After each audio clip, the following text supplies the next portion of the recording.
স্বীয় স্বরূপের দিকে এগিয়ে যাবার জন্য তাদের প্রেরণা প্রদান করি। তাহলে তো আপনি এই কর্ম দ্বারা আবদ্ধ।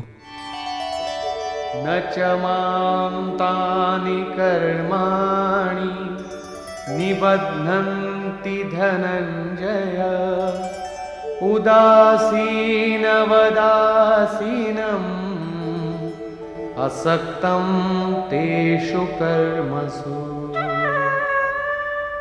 চতুর্থ অধ্যায়ের নবম শ্লোকে যোগেশ্বর শ্রীকৃষ্ণ বলেছিলেন, মহাপুরুষের কার্যপ্রণালী অলৌকিক হয়। নবম অধ্যায়ের চতুর্থ শ্লোকে বলেছেন, আমি অব্যক্তরূপে কর্ম করি। এখানেও বলছেন, ধনঞ্জয়, আমি যে সমস্ত কর্ম অব্যক্তরূপে করি সেগুলিতে আমার আসক্তি নেই। উদাসীন পুরুষের ন্যায় অবস্থিত বলে পরমাত্মস্বরূপ আমাকে সেই সকল কর্ম আবদ্ধ করতে পারে না। কারণ কর্মের পরিণামে যে লক্ষ্য প্রাপ্ত হয় তাতে আমি অবস্থিত, সেই জন্য সেই সমস্ত কর্ম করার জন্য আমি বাধ্য নই। প্রশ্ন ছিল স্বভাবের সঙ্গে যুক্ত প্রকৃতির কার্যগুলির। মহাপুরুষের অবস্থিতি ছিল, তার রচনা ছিল। এখন আমার অধ্যক্ষতায় মায়া যা সৃষ্টি করে তা কি? তাও একটা কল্প। ময়াধ্যক্ষেণ প্রকৃতিঃ सूयते सचराचरं हेतुनानेन कौन्तेय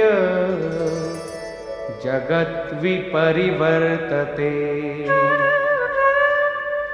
অর্জুন, আমার অধ্যক্ষতা দ্বারা, অর্থাৎ আমার উপস্থিতিতে সর্বত্র ব্যাপ্ত আমার অধ্যক্ষতা দ্বারা এই মায়া অর্থাৎ ত্রিগুণময়ী প্রকৃতি, অষ্টধামূল প্রকৃতি এবং চেতন উভয়ই চরাচর বিশ্ব সৃষ্টি করে, যা ক্ষুদ্র কল্প, এবং এই কারণেই এই সংসার গমনাগমন চক্রে বিবর্তিত হয়।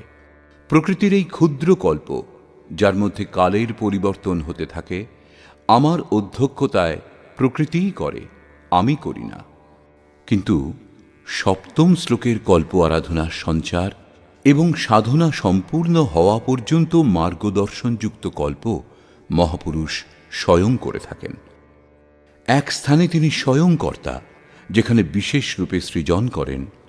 এখানে কর্তৃ প্রকৃতি, যে কেবল আমার আভাস পেয়েই এই ক্ষণিক পরিবর্তন করে, যার মধ্যে দেহ, কাল, যুগের পরিবর্তন ইত্যাদিগুলি আসছে। এইরূপ ব্যাপ্ত প্রভাব হওয়া সত্ত্বেও মূঢ় ব্যক্তিগণ আমাকে জানতে পারে না। যেমন অবজানন্তি মাম মূঢ়া মানুষীম তনুমাশ্রিতম পরম ভাবমজানন্তো মম ভূতমহেশ্বরম। সমস্ত ভূতের মহান ঈশ্বররূপ আমার পরম ভাব সম্বন্ধে যারা জানে না, সেই মূঢ় ব্যক্তিগণ আমাকে মনুষ্য দেহধারী এবং তুচ্ছ বলে অবজ্ঞা করে। সমস্ত প্রাণীগণের ঈশ্বরেরও যিনি মহান ঈশ্বর, সেই পরম ভাবে আমি অবস্থিত, কিন্তু মনুষ্য দেহ আশ্রয় করে ব্যবহার করি বলে মূঢ় ব্যক্তিগণ জানে না। তারা আমাকে মানুষ বলে সম্বোধন করে।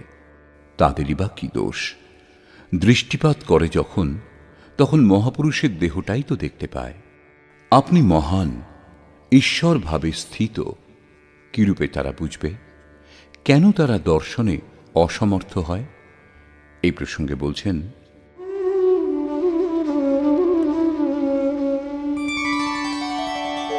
মোঘাশা মোঘ কর্মাণো মোঘজ্ঞানাবিচেতসঃ রাক্ষসীমাসুরীম চৈব প্রকৃতিম মোহিনীম শ্রিতাঃ।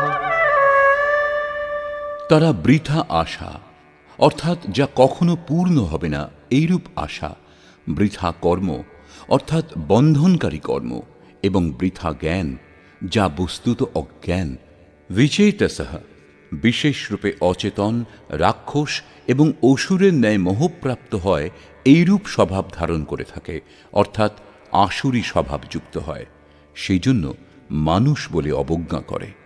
অসুর এবং রাক্ষস ভাব মনেরই স্বভাব, জাতিপ্রসূত বা যোনিপ্রসূত নয়। যাদের আসুরী স্বভাব তারা আমাকে জানতে পারে না, কিন্তু মহাত্মাগণ আমাকে জানেন এবং ভজনা করেন। महात्मानस्तु मां पार्थ दैवीं प्रकृतिमाश्रिताः भजन्त्यनन्यमनसो ज्ञात्वा भूतादिमौ व्ययम्।